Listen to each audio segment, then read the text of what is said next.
These Violent Delights, Chapter 12. They say Shanghai stands tall like an emperor's ugly daughter, its streets sprawling in a manner that only the limbs of a snarling princess could manage. It was not born this way. It used to be beautiful. They used to croon over it, examine the lines of its body, and humming beneath their breath, nodding and deciding that it was well suited for children. Then the city mutilated itself with a wide, wide grin.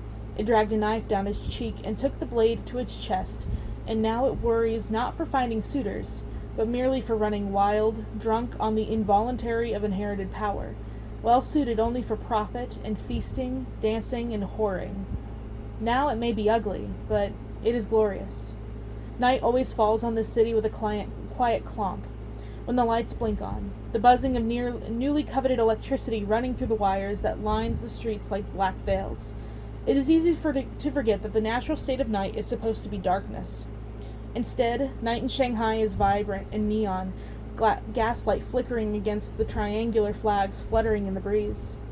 In this clamor, a dancer steps out from the most crowded burlesque club on the side of the city, shaking her hair free of its ribbons. She keeps in only one, a twirl of red to mark her allegiance with the Scarlet Gang, to be left alone while she makes her way through Scarlet territory. When walking back home to signal to the gangsters who lurk in the alleyways by the Bund, picking their teeth clean with their sharp blades, that she is not to be hassled, that she is on their side. The dancer shivers as she walks, dropping her long cigarette to the ground and putting it out with her shoe. Her hands freed now, she wraps them around her goose-bumped arm. She is ill at ease. There is no one following her, nor is there anyone before her. Nevertheless, somehow she is certain that someone is watching her. It is not an utterly absurd concept. The city does not know itself. It will feel that the parasites that grow upon its skin until it is far too late. The city is a multiplicity of parts smashed together and functioning in one collective stride. But place a gun to its head and it will only laugh in your face, misunderstanding the violence of such intent. They have always said that Shanghai is an ugly daughter, but as the years grow on, it isn't enough anymore to characterize the city as merely one entity. This place rumbles on Western idealism and Eastern labor, hateful of its split and unable to function without it. Multiple facets fighting and grappling in an ever-constant quarrel. Half scarlet, half white flower, half filthy rich, half dirt poor, half land, half water flowing in from the East China Sea. There is nothing more but water to the east of the Shanghai. Perhaps that is why the Russians have come here. These flocks of exiles who fled the Bolshevik Revolution, and even before that, when their home could no longer be a home. If you decide to run, you might as well keep running until you come to the edge of the world. That is what this city is. The party at the end of the world. Its flagship dancer has stopped now, letting the silent thrum in her ears as she strains to identify what it is that's pricking her nerves. The more she listens, the wider her hearing range stretches, picking up on the drip, drip, drip of a nearby pipe and the chatter of late-night workers. The catch is this. It is not someone watching her, it is something. And it comes to the surface. Something with a row of horns that grows from its carved back, glinting out of the water like 10 ominous daggers.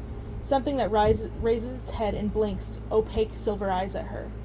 The dancer flees. She panics, moving in such haste to get away from the horrifying sight that she stumbles right in front of the ship flying the wrong colors. And the white flower working to unload the ship catches sight of her. "Excuse me," he bellows down. "Are you lost?" He has misinterpreted the dancer's idealness for confusion. He drops down from the ship's bow and starts walking toward her, only to halt abruptly upon spotting her red ribbon. The white flower's expression turns from friendly to thunderous in an instant. The dancer pulls her mouth into a tight, defeated grimace and throws her hands up, attempting to defuse the situation by shouting, I'm sorry, I wasn't watching the territory lines." But he's already whipping out his pistol, aiming with one eye lazily shut. "Bloody scarlets," he muttered. "You think you can waltz wherever you want, don't you?" The dancer, almost half-heartedly, scrambles for her own weapon, a small handgun strapped to her thigh. "Wait," she calls steadily. "I am not your enemy. There's something back there. It's coming." A splash sounds. A droplet of water lands at the soft flesh of the back of her knee, running a track down her leg. When the dancer looks down, she sees that the line of water is wholly black. She lurches to her right, diving into the alleyway and pressing against a bend to the wall. Gunshots sound into the night as the white flower interprets her fast pace as an act of war. But by then she is already out of sight, shielding herself from the waterfront, her whole body shaking. And then something erupts from the Hongpao River, and screaming resounds into the night. It is hard to say exactly what is occurring in the ports of Shanghai. While the dancers' mouths move silent prayers, hands clutched to her chest, knees folded until they press grooves into her forehead, the White Flower and all the other men still upon the ship stand within range of the chaos.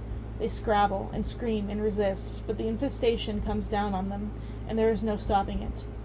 When the screaming stops, the dancer creeps out of the alleyway, hesitant, in case there is a calamity. Instead, what she finds are insects. Thousands of them. Tiny, disgusting things crawling on the ground. They bump over one another and skitter about in random fashion. But in mass, they are all moving in one direction, toward the water. For the first time, this city may finally fear the barrel pressed to its temple like a poisoned caress.